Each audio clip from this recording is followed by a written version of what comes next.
বিয়ের আগে আমাকে বলেছিল এমন কাউকে বিয়ে করবি যে তোকে নিজের চেয়েও বেশি ভালোবাসবে। নিজের চেয়েও বেশি ভালোবাসাটা কি মা? বাধা পড়ে আমি ভালোবেসে যাই, স্মৃতির সাগরে ডুবে গিয়ে আমি ভালোবেসে যাই। যেটা থেকে যায় বন্ধুত্ব।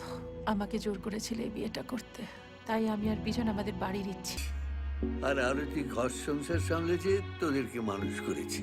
এই 50 বছরের বিবাহিত জীবনে কি দিতে পেরেছি? কিছু না।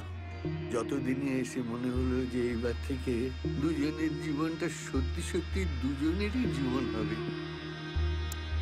চলে গেছে গেছে যেদিন মধুমাসের ছদ্মবেশ, তোমার হাত দুহাত জুড়ে ফুল ছোঁড়ার বদভ্যেস।